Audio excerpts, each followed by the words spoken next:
प्रिय विद्यार्थियों, welcome back. आप सभी का फिर से इस वीडियो में स्वागत है।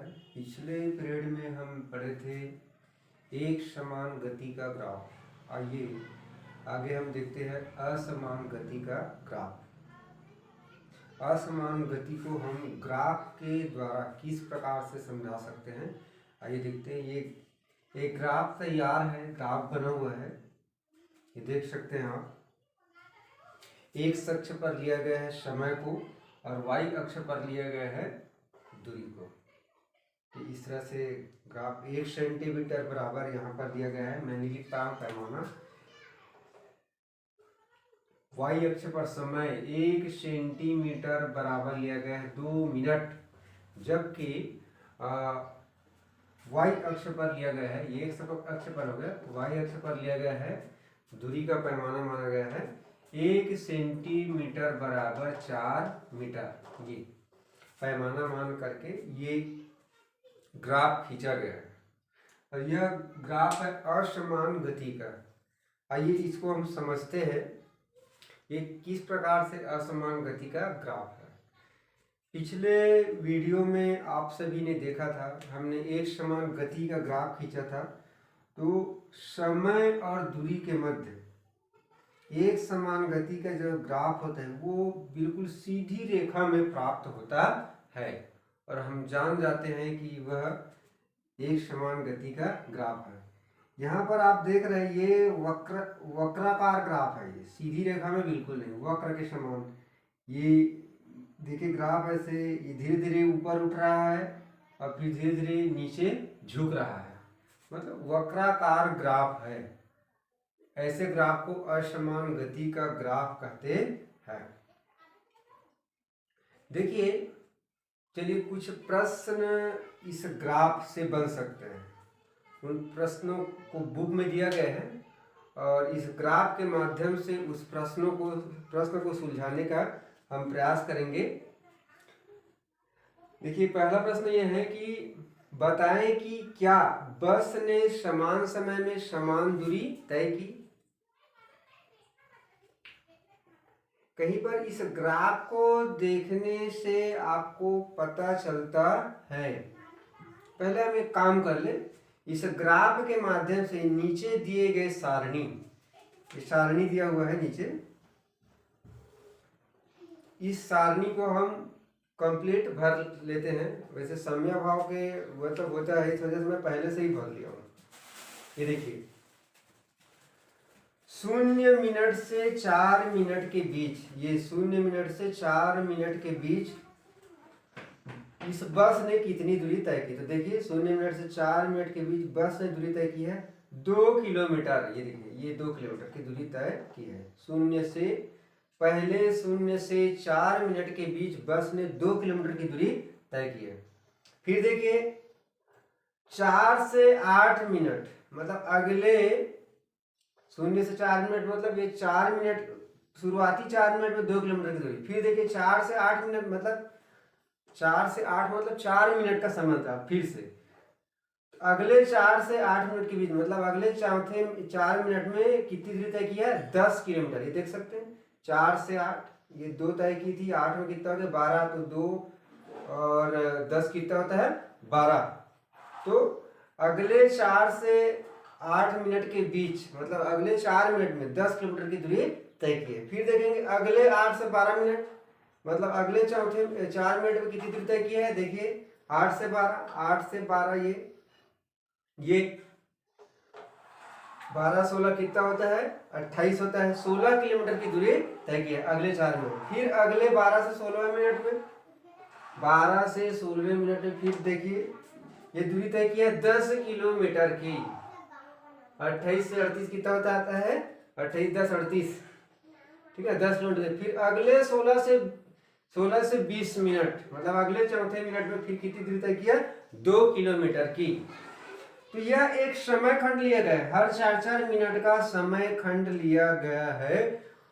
और देखेंगे कि पहले 4 मिनट में 2 किलोमीटर की दूरी, फिर अगले 4 मिनट में 10 किलोमीटर की दूरी तय कर रही है, अगले 4 मिनट में 16 किलोमीटर की, फिर अगले 4 मिनट में 10 किलोमीटर की दूरी तय कर रही है और अगले 4 मिनट में 2 किलोमीटर की दूरी तय कर रही है।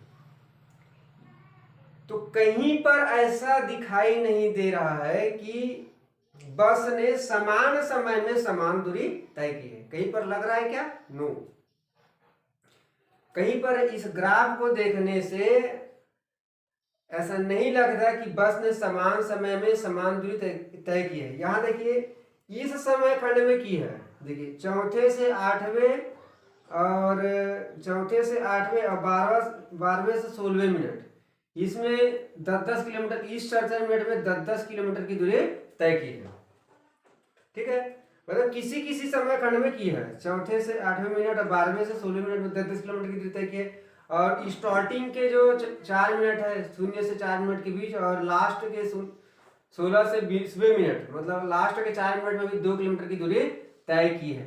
तो कुछ कुछ स्थानों पर बस ने समान समय में समान दूरी तय की है, लेकिन ओवरऑल देखा जाए तो बस ने क्या किया है? असमान दूरी तय की है। अलग अलग समय अंतराल में अलग अलग दूरी तय की है। कुछ कुछ जगहों पर, कुछ कुछ समय अंतरालों पर समान समय में समान दूरी भी तय की है। नेक्स्ट प्रश्न हम देखते हैं। अगला प्रश्न है, ग्राफ का कौन सा भाग बस की बदलती गति को तथा ग्राफ का कौन सा भाग बस की एक समान गति को बताता है? किस खंड में बस रुकी हुई थी? बस तो कहीं पर नहीं रुकी है। यदि रुकता है तो वहां पर ये जो ग्राफ होता है, समय और दूरी का जो ग्राफ होता है, वो समय अक्ष के क्या हो जाता है? पैरेलल हो जाता है। जैसे कि हम पिछले पीरियड में पढ़े थे ग्राफ ऑफ हॉल्ट में, क्योंकि समय बीतते जाता है लेकिन दूरी तय नहीं होती, इसलिए ग्राफ कैसा प्राप्त होता है? ये समय अक्ष के समानांतर प्राप्त होता है। तो कहीं पर समय अक्ष के समानांतर ग्राफ दिखाई नहीं दे रहा है। इससे स्पष्ट है कि बस कहीं पर रुकी हुई नहीं थी। अब आप देख सकते हैं यहां पर, ये देखिए ये एक समान गति का ग्राफ दिखाई दे रहा है। यहां पर ये आप देखेंगे, ये जो हिस्सा है, चलिए हम इसको मान लेते हैं, ये ए बी, इस बिंदु को ओ मान लेते हैं, और ये हो गया ए, और इसको मान लेते हैं बी, और इसको मान लेते हैं क्या मान लेंगे? सी। तो ओ से ए तक परिवर्ती गति दिखाई दे रहा है। देखिए ऐसा ग्राफ चढ़ रहा है, मतलब ये परिवर्ती गति है। बस की चाल बढ़ रही है, ग्राफ फूट रहा है, इसका मतलब क्या होता है? बस की चाल बढ़ रहा है। देख सकते हो 2, 10, 16, 2, 10, 16, समझ में आ रहा है? नहीं, पहले 4 मिनट में 2 किलोमीटर की दूरी, दूसरे 4 मिनट में 10 किलोमीटर की दूरी, अगले 4 मिनट में फिर 16 किलोमीटर की दूरी। तो यहाँ पर आप देख सकते हैं ये 0 से 12 मीटर, 0 से 12 मीटर के बीच, 0 से 12 मिनट के बीच, 0 से 12 मिनट के बीच ऐसा परिवर्ती चाल आपको दिखाई देगा। क्या चाल दिखाई देगा? परिवर्ती चाल दिखाई दे रहा है। ये फिर से बी से सी के बीच चाल कम हो रहा है। देखिए ये ग्राफ कैसा हो रहा है? डाउन हो रहा है, नीचे झुक रहा है। इससे सिद्ध होता है कि इसका चाल कम हो रहा है। बेटा ऐसा कब होता है? कोई वस्तु गति करती है तो ऐसा पोजीशन कब बनता है? ऐसा पोजीशन तब बनता है, आप देखे होंगे रेलवे स्टेशन से रेल छूटती है, या रेलवे स्टेशन में रेल पहुंचने वाली होती है, या बस स्टेशन में, बस स्टैंड से बस छूटने वाली होती है, या फिर बस स्टैंड पर बस रुकने वाली होती है। तो धीरे धीरे देखिए बस या ट्रेन, बस स्टॉपेज या रेलवे स्टेशन से क्या करते हैं? धीरे धीरे रफ्तार पकड़ने लगती है, उसका चाल बढ़ने लगता है। देखिए तो ग्राफ कैसा होगा? ऊपर ऐसा उठने लगता है। और जब रुकने वाला होता है तो फिर से स्टॉपेज पर रुकने वाला होता है, फिर से उसकी चाल कम होने लगती है, धीरे धीरे उसकी गति फिर कम होने लगते हैं। तो समान समय खंड में, समान समय अंतराल में यदि कोई वस्तु या पिंड असमान दूरी तय करते हैं तो ऐसी गति को असमान गति कहते हैं। जबकि समान समय खंड में समान दूरी तय करती है यदि वस्तु, तो उसको कहा जाता है एक समान गति। एक समान गति में हर समय खंड पर चाल कैसा होता है? समान होता है, जबकि असमान गति क्या है? असमान गति में समयांतराल तो समान है, लेकिन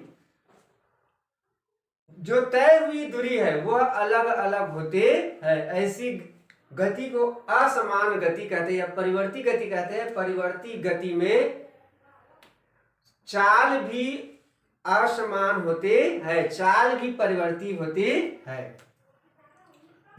और तो आगे अब आइए अब और देखते हैं हम, इसके बाद हम पढ़ेंगे त्वरण। तो आइए हम त्वरण के बारे में पढ़ाई करेंगे। मुझे उम्मीद है कि आप असमान गति क्या है ये आप समझ चुके होंगे ग्राफ के माध्यम से।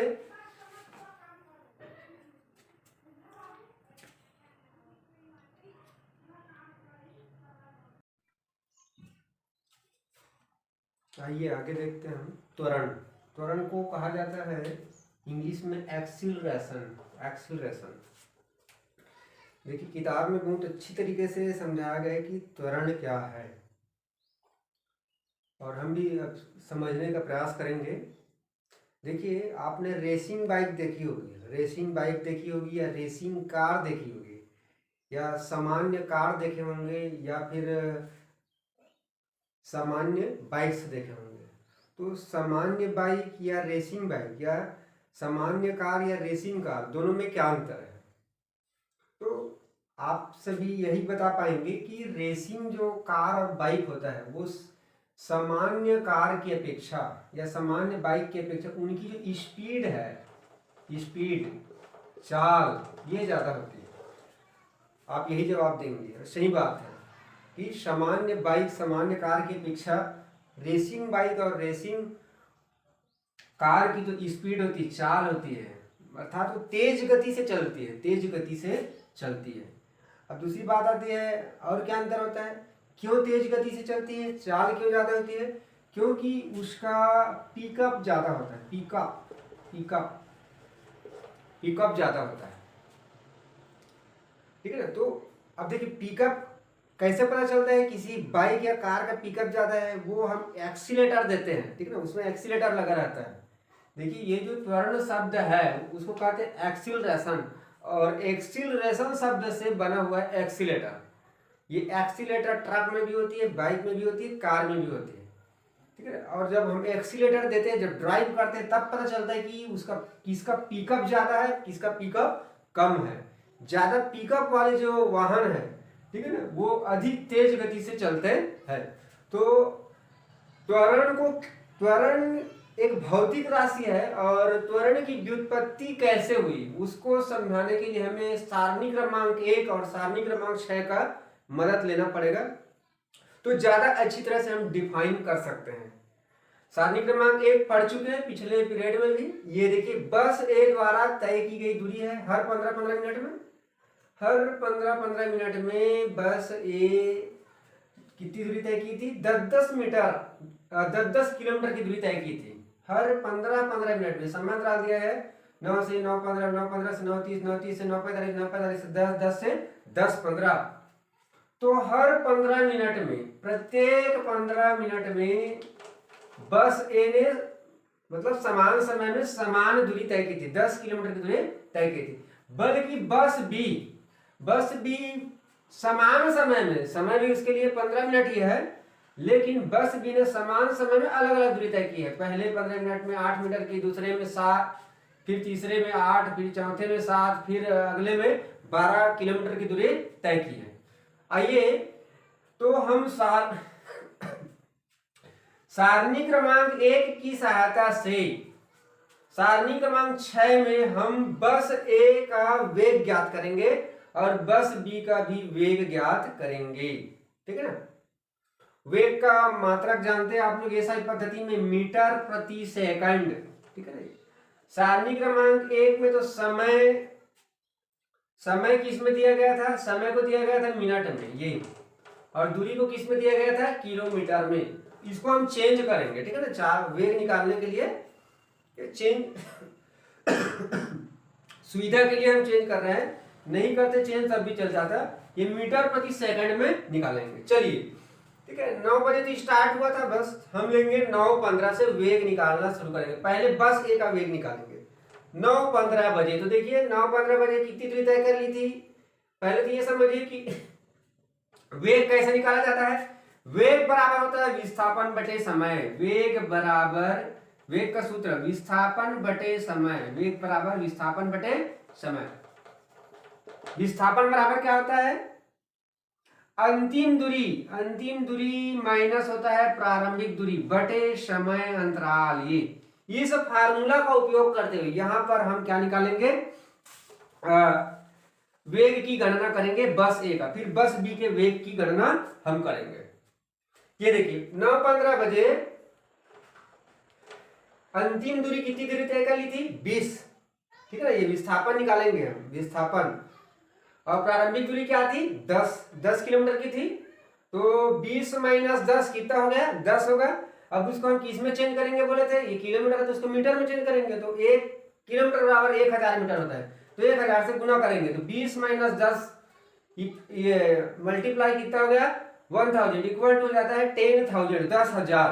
ठीक है। अब ये समय कितना लगा था, 9 से 9:15 के बीच 15 मिनट का। इसको ये 15 मिनट है, इसको सेकंड में चेंज करेंगे तो 60 से गुना करना पड़ेगा। तो 15 मल्टीप्लाई 60 इक्वल टू 900। 10,000 को 900 से भाग दोगे 11.11 मीटर प्रति सेकंड आता है। मतलब पहले 9 बजे से 9:15 के बीच बस ए की जो इस वेग है, वेलोसिटी है, वो कितना है, 11.11 मीटर प्रति सेकंड। ठीक है ना, ध्यान देंगे मात्रक मीटर प्रति सेकंड। दूसरा 9:30 बजे का निकालते हैं। 9:30 बजे कितनी दूरी तय कर ली थी, 30 किलोमीटर। जबकि 9:15 बजे कितना था, 20 किलोमीटर। हर समय हर 15-15 मिनट का हम निकाल रहे हैं वेग, ध्यान रखेंगे हर 15-15 मिनट का। तो 20 था, 9:15 बजे कितना था, 20। ये अंतिम प्रारंभिक दूरी हो गई। और अंतिम दूरी कितनी हो गई, 30 किलोमीटर। ये तो 30 माइनस 20 इक्वल टू कितना, 30 माइनस 20 इक्वल टू 10। अब उसको 10 किलोमीटर हो रहा है, उसको हम मीटर में चेंज करेंगे तो 1000 से क्या करेंगे, गुणा करेंगे तो ये हो जाएगा 10,000। और समय तो वही है, 9:15 से 9:30 के बीच कितने मिनट, 15 मिनट। सेकंड में चेंज करोगे 60 से गुना करोगे 900 हो गया। 10,000 को 900 से भाग दोगे तो 11.11 मीटर प्रति सेकंड। ठीक इसी तरह से 9:45 के बीच निकाल लीजिए। 9:45 के बीच अंतिम दूरी क्या थी, विस्थापन बटे समय होता है ना, वेग। विस्थापन ध्यान किधर है, ध्यान दीजिए, विस्थापन बटे समय। विस्थापन मतलब अंतिम दूरी माइनस प्रारंभिक दूरी। तो अंतिम दूरी कितनी तय की थी, 40। 9:45 बजे अंतिम दूरी 40 किलोमीटर। प्रारंभिक कितना, 30 किलोमीटर। 40 में 30 माइनस किए तो कितना जाएगा, 10। और 10 मल्टीप्लाई 1000 किस में चेंज करने के लिए, मीटर में चेंज करेंगे तो ये 10,000 हो गया। और समय 15 मल्टीप्लाई 60, 15 मिनट को हमें सेकंड में चेंज करेंगे तो ये 900 सेकंड होता है। इससे भाग दिए तो 11.11 मीटर। तो 3 को मैं बता चुका हूं, ये चौथा भी वही आएगा क्योंकि ये 50 माइनस 40 फिर 10 ही आएगा। 10 गुणित 1000, समय तो वही है 15 मिनट। 10-15 में भी 60 माइनस कितना जाएगा, 50। तो हर बार आप देख सकते हैं, ये देखिए हर बार देख सकते, हर 15 मिनट में, बहुत इंपॉर्टेंट बात है ये, बस ए का वेग देखिए, बस ए का वेग देखिए, बस ए का वेग देखिए हर 15 मिनट में। हर 15 मिनट में कितना है, 11.11 मीटर प्रति सेकंड। 11.11 मीटर प्रति सेकंड, 11.11 मीटर प्रति सेकंड, 11.11 मीटर प्रति सेकंड, 11.11 मीटर प्रति सेकंड। बस ए के वेग में किसी भी प्रकार का परिवर्तन नहीं हो रहा है। समान समय में, समान समय अंतराल में वेग में परिवर्तन समान है। समान समय में वेग में परिवर्तन, वेग में परिवर्तन समान है। वेग में परिवर्तन कैसा है, समान। मतलब वेग परिवर्तनशील ही नहीं है, बिल्कुल समान समय में वेग में परिवर्तन हो ही नहीं रहा है। ठीक है ना, वेग स्थिर है कहना चाहिए। दूसरी बात बस बी का निकालते हैं। चलिए बस बी का निकालेंगे। ये बस बी 9:15 बजे कितनी दूरी तय कर ली थी, अंतिम दूरी 18, प्रारंभिक दूरी 10 किलोमीटर। 18 में 10 घटाए तो कितना हो जाएगा, 8। मीटर में चेंज करने के लिए 1000 से गुना करोगे तो 8000 होता है। अब 15 छक्के 90 मिनट को सेकंड में चेंज करोगे तो 900 से भाग दीजिए 8000, 8.889 मीटर प्रति सेकंड। ध्यान है, ध्यान दे रहे हैं आप, ठीक है ना। ये बस बी का वेग हो गया 8.89 मीटर प्रति सेकंड। 9:30 बजे 25 मीटर अंतिम दूरी, प्रारंभिक दूरी कितना था 18 मीटर, 18 किलोमीटर का 25 में 18 घटाया कितना गया 7, 7000 जाएगा। 1000 से गुना करोगे तो 15 छक्के 90, समय अंतराल तो नहीं है, भाग दोगे 7.77 मीटर प्रति सेकंड। ये देखिए वेग 7.77 मीटर प्रति सेकंड। इसी तरह से 9:45 में 33 माइनस 25, ठीक है ना, तो ये 1000 और ये हो जाएगा गुना किए तो 8000 और 900 भाग 8.89। अगला कितना हो जाएगा 10 बजे 7.7 मीटर प्रति सेकंड, और अगला 10:15 बजे 10:15 13.33 मीटर प्रति सेकंड। तो देखिए बस बी का वेग, देखिए आप बस बी का वेग देख रहे हैं। पहले 15 मिनट में कुछ अलग था, अगले 15 मिनट में कुछ अलग है वेग, अगले 15 मिनट में कुछ और है, अगले 15 मिनट में कुछ और है, अगले 15 मिनट में कुछ और है, मतलब वेग परिवर्तनशील है। ध्यान दीजिए, ध्यान बिल्कुल। बस बी का वेग कैसा है, समान समय में वेग में परिवर्तन असमान है। पहले 15 मिनट में 8.8 मीटर प्रति सेकंड, दूसरे 15 मिनट में 7.77 मीटर प्रति सेकंड, अगले फिर 15 मिनट में 8.89 मीटर प्रति सेकंड, अगले 15 मिनट में फिर चेंज हो गया 7.77 मीटर प्रति सेकंड, अगले 15 मिनट में 13.33 मीटर प्रति सेकंड। तो बस बी के वेग में परिवर्तन हो रहा है, वेग में परिवर्तन, ध्यान दीजिए, वेग में परिवर्तन। और वेग में परिवर्तन को बताने के लिए अब मैं सारणी क्रमांक 1 को मिटा रहा हूं, ठीक है ना। वेग में परिवर्तन को व्यक्त करने के लिए एक नई राशि की व्युत्पत्ति होती है जिसको कहा जाता है त्वरण, एक्सीलरेशन। ये त्वरण की परिभाषा होती है वेग में परिवर्तन की दर, वेग में परिवर्तन की दर को समय कहते हैं, वेग में परिवर्तन की दर को त्वरण कहते हैं, त्वरण कहते हैं।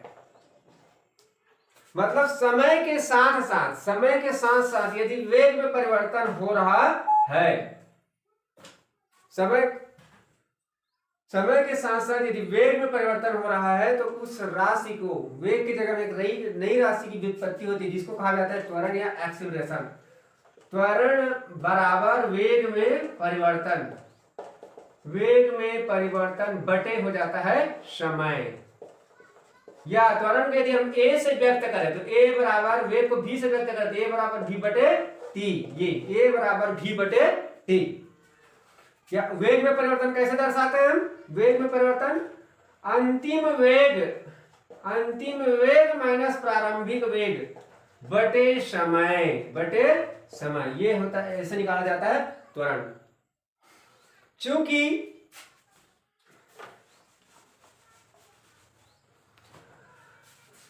वेग बराबर, देखिए तो हम एस आई मात्रक देते हैं, एस आई मात्रक, त्वरण का एस आई मात्रक। चूंकि वेग का मात्रक क्या होता है मीटर प्रति सेकंड, वेग का मात्रक होता है मीटर प्रति सेकंड, समय का मात्रक होता है सेकंड। तो इसको आप ऊपर ले जाएंगे तो हो जाएगा मीटर प्रति सेकंड स्क्वायर। देखिए मीटर प्रति सेकंड का स्क्वायर, ये हो जाएगा त्वरण का एस आई मात्रक, मीटर प्रति सेकंड का स्क्वायर।